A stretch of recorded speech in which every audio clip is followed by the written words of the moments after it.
Assalamualaikum warahmatullahi wabarakatuh. Perkenalkan, nama saya Alef Febrianti Fadilah dengan NIM 214162552011181. Kami dari kelompok 10 IF21B dengan dua rekan saya.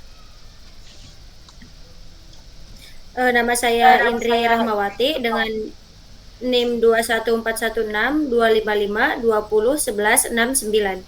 Dan Alfahri Firjatila dengan NIM 21416255201115. Dengan topik umum yaitu pemerintahan dan topik khususnya yaitu no poverty yang berjudul analisis kemiskinan di Jawa Barat dengan menggunakan algoritma clustering Keynes. Di sini terdapat latar belakang. Menurut Badan Pusat Statistik atau BPS, banyak masyarakat Indonesia yang hidup dalam kemiskinan dengan terbatasnya akses di berbagai bidang. Pemerintah sedang mengambil langkah-langkah untuk mengurangi kemiskinan, khususnya di Jawa Barat. Persentase kemiskinan di Indonesia pada bulan Maret awal pandemi meningkat sebesar 9,78%. Provinsi Jawa Barat menduduki peringkat pertama dalam kasus tingkat kemiskinan ekstrim tertinggi di Indonesia dengan total 17.856 kasus, dilansir pada radarsukabumi.com. Dengan perkembangan komputer, pemerintah mampu mengumpulkan data angka kemiskinan di Jawa Barat dengan lebih efisien dan akurat. Dengan data yang lengkap dan rinci, pemerintah dapat melakukan analisis lebih mendalam dan mengembangkan kebijakan yang efektif untuk mengurangi kemiskinan. Nah, terdapat dua rumusan masalah. Yang pertama yaitu bagaimana algoritma clustering Keynes dapat diterapkan untuk mengklasifikasikan tingkat kemiskinan di Jawa Barat, dan yang kedua, sejauh mana keberhasilan algoritma clustering Keynes dalam mengelompokkan data kemiskinan dan memberikan wawasan yang berharga bagi upaya pemerintah Provinsi Jawa Barat dalam mengurangi tingkat kemiskinan. Nah, selanjutnya terdapat tujuan penelitian, yaitu untuk meneliti dan menganalisis penerapan algoritma clustering Keynes. Yang kedua, menilai efektivitas algoritma clustering Keynes dalam mendukung upaya pemerintah Provinsi Jawa Barat dalam menurunkan tingkat kemiskinan. Dan yang terakhir, memberikan petunjuk untuk memberi kebijakan dan mengarahkan langkah-langkah yang akan diambil guna memastikan penurunan dalam tingkat kemiskinan yang berkelanjutan. Selanjutnya ada teori. Keynes clustering adalah metode pengelompokan dalam analisis data yang termasuk dalam kategori unsupervised learning. Tujuan utamanya yaitu mengelompokkan data ke dalam beberapa kelompok atau cluster yang berdasarkan kesamaan karakteristiknya. Algoritma ini mencoba membagi data ke dalam kelompok yang berbeda, dengan setiap kelompok yang diwakili oleh pusat massa atau sentroid. Prosesnya melibatkan iterasi antara atribusi titik data ke klaster yang sesuai dan penyesuaian ulang lokasi sentroid hingga konvergensi. Selanjutnya ada metode penelitian. Tahapan yang pertama yaitu mulai, selanjutnya yaitu pengumpulan data, selanjutnya yaitu menganalisis data, selanjutnya pengujian data, selanjutnya implementasi data, dan akan menghasilkan hasil yang dicapai. Selanjutnya ada clustering Keynes. Yang pertama start, selanjutnya penginputan data processing, selanjutnya menginputkan jumlah cluster yang akan ditentukan, selanjutnya menentukan titik pusat cluster dan menghitung jarak terhadap pusat klasternya. Setelah itu mengumpulkan data sesuai minimum jarak ke pusat klasternya. Setelah itu di pusat klaster, jika ingin diubah, jika ya akan mengulanginya lagi, jika tidak hasil klaster yang akan didapat.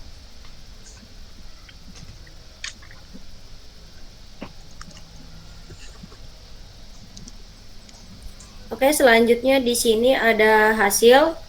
Gambar yang pertama yaitu grafik metode elbow atau metode siku, di mana penurunan nilai dalam sum of squares within cluster mulai melambat. Nah, ini menunjukkan jumlah cluster yang optimal. Ada serangkaian titik biru yang terhubung dengan garis biru, dimulai dari K sama dengan 2 hingga K sama dengan 8. Garis tersebut menunjukkan penurunan cepat pada awal dan kemudian mulai melambat hingga menciptakan efek siku. Terus gambar yang kedua ini yaitu grafik scatter plot. Nah, di mana menunjukkan hasil pengelompokan data menggunakan metode clustering. Ada 3 kelompok data yang diwakili oleh warna titik yang berbeda. Nah, titik-titik kuning terletak lebih tinggi pada grafik, menunjukkan korelasi positif dengan variabel pada sumbu Y yang tidak dilabeli.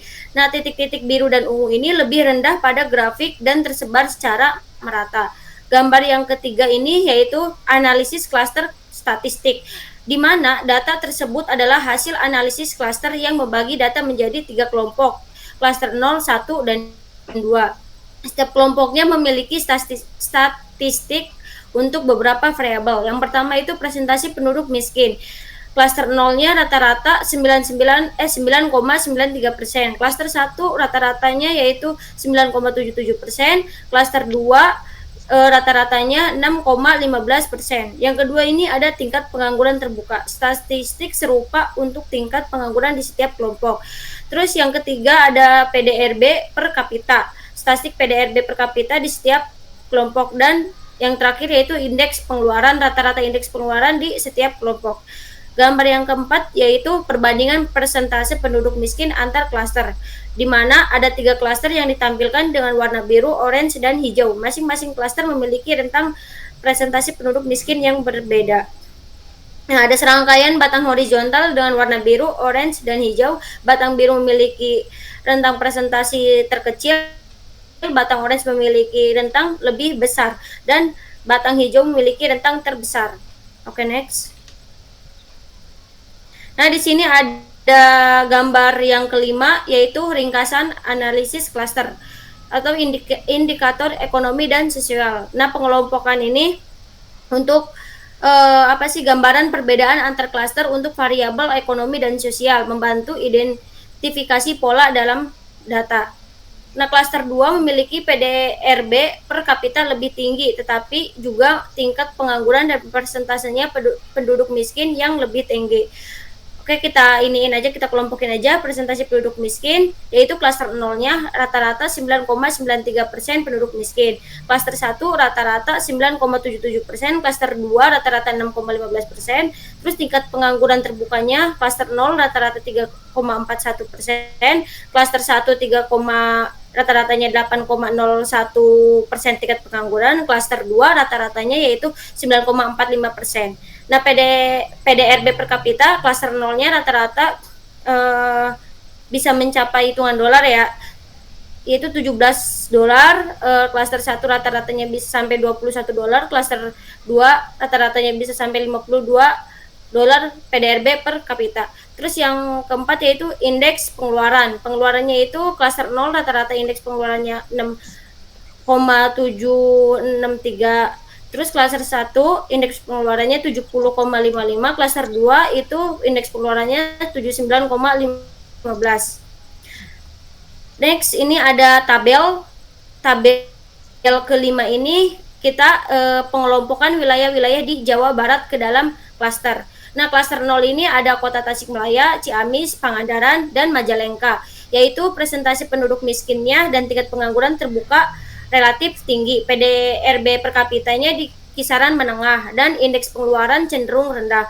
Klaster 1 yaitu kota-kota dan beberapa provinsi termasuk ada Bogor, Sukabumi, Cianjur, Bandung, Garut, Kuningan, Cirebon, Sumedang, Indramayu, Subang, dan Kota Tasikmalaya, yaitu presentasi penduduk miskin dan tingkat pengangguran terbuka sedang hingga tinggi. PDRB-nya yaitu bervariasi, ada kota di kisaran menengah hingga tinggi, dan indeks pengeluarannya mencakup rentang yang luas.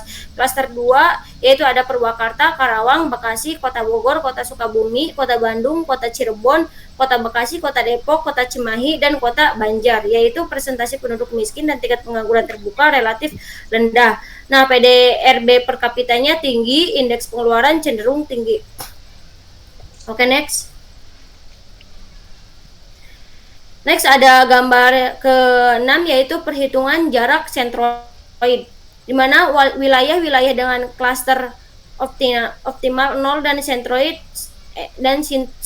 indeks 0 tergabung dalam klaster 0. Contohnya Tasikmalaya, Ciamis, Majalengka, dan Pangandaran. Terus yang kedua ini ada wilayah-wilayah dengan klaster optimal 1 dan sentroid 1 tergabung dalam klaster 1. Contohnya ada Provinsi Jawa Barat, Bogor, dan Garut. Terus yang ketiga ini yaitu wilayah-wilayah dengan klaster optimal 2 dan sentroid 2 tergabung dalam klaster 2, contohnya yaitu Purwakarta, Karawang, dan Kota Bandung. Terus ada gambar ketujuh yaitu distribusi jarak ke sentroid, yaitu menunjukkan distribusi jarak ke sentroid untuk tiap klaster dalam sebuah analisis clustering. Nah, mengidentifikasikan bahwa itu digunakan untuk menentukan jumlah klaster optimal dalam analisis clustering. Klaster 0 itu memiliki box plot biru dengan distribusi jarak yang lebih pendek ke sentroid. Klaster 1 ditunjukkan dengan box plot orange, di mana distribusi jarak yang lebih panjang dibandingkan klaster 0. Nah, sedangkan klaster 2 ini ditampilkan dengan box plot warna hijau memiliki distribusi jarak yang paling panjang ke sentroid. Terus ada gambar ke-8 yaitu data representatif. Ini menggambarkan representasi dari beberapa wilayah di Jawa Barat dengan informasi tentang klaster optimal dan jarak ke pusat klaster masing-masing wilayah. Terus yang gambar ke-9 ini yaitu korelasi fitur dengan jarak ke pusat klaster di Jawa Barat. Terus yang gambar ke-10 ini yaitu perhitungan ulang sentroid, di mana data sentroid pada gambar pusat klaster setelah dilakukan perhitungan ulang. Nah, setiap baris dalam matriks ini mempresentasikan satu klaster dan setiap kolom mewakili nilai dari fitur-fitur yang digunakan dalam analisis klaster. Next yaitu gambar yang ke-11 adalah analisis hasil clustering baru, di mana klaster 0 memiliki karakteristik rendah untuk semua fitur, terutama pada tingkat pengangguran terbuka dan presentasi penduduk miskin. Terus klaster 1 menunjukkan nilai menengah untuk fitur-fitur tersebut. Nah, klaster 2 memiliki nilai tinggi terutama pada PDRB per kapita dan indeks pengeluaran. Oke, next. Di sini ada hasil akhir yaitu visualisasi hasil clustering yang menampilkan data distribusi dalam 3 klaster yang berbeda ditandai dengan warna ungu, biru, dan kuning, di mana klaster 0 atau warna ungu ini mempunyai 4 titik, klaster 1 atau warna biru mempunyai 9 titik, dan terakhir klaster 2 warna kuning mempunyai 14 titik. Nah, klaster 0 ungu Kota Tasikmalaya, Ciamis, Pangandaran, Majalengka, presentasi penduduk miskin dan tingkat pengangguran terbuka relatif tinggi, PDRB per kapita di kisaran menengah, indeks pengeluaran cenderung rendah. Nah, klaster 1 warna biru ini ditandai dengan warna biru ini yaitu Bogor, Sukabumi, Cianjur, Bandung, Garut, Kuningan, Cirebon, Sumedang, Indramayu, Subang, dan Kota Tasikmalaya, yaitu presentasi penduduk miskin dan tingkat pengangguran terbuka sedang hingga tinggi. PDRB per kapita bervariasi dengan beberapa kota di kisaran menengah hingga tinggi, dan indeks pengeluaran mencakup rentang yang luas. Terus yang terakhir itu klaster 2 ditandai dengan warna kuning ini ada Purwakarta, Karawang, Bekasi, Kota Bogor, Kota Sukabumi, Bandung, Cirebon, Depok, Kota Cimahi, Kota Banjar. Presentasi penduduk miskin dan tingkat pengangguran terbuka relatif rendah, PDRB per kapita tinggi. Nah, indeks pengeluarannya cenderung tinggi.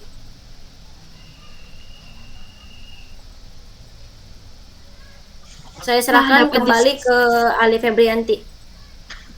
Nah, dapat disimpulkan bahwa wilayah Jawa Barat dapat dibagi menjadi 3 klaster yang memiliki karakteristik sosial dan ekonomi yang berbeda. Klaster 2 yang mencakup kota-kota besar menunjukkan kondisi ekonomi yang lebih berkembang, sementara klaster 0 yang mencakup kabupaten dengan presentase penduduk miskin yang tinggi, menunjukkan tantangan sosial dan ekonomi yang lebih signifikan. Analisis ini memberikan gambaran yang dapat digunakan untuk merancang pembangunan dan kebijakan di tingkat lokal dan regional. Penelitian ini diharapkan menjadi landasan bagi pemerintah dalam merumuskan kebijakan dan pendekatan yang efektif dan tepat waktu untuk mengatasi kemiskinan dengan mempertimbangkan peningkatan persentase kemiskinan setiap tahun. Mungkin itu saja dari kelompok kami, kurang lebihnya mohon maaf. Wassalamualaikum warahmatullahi wabarakatuh.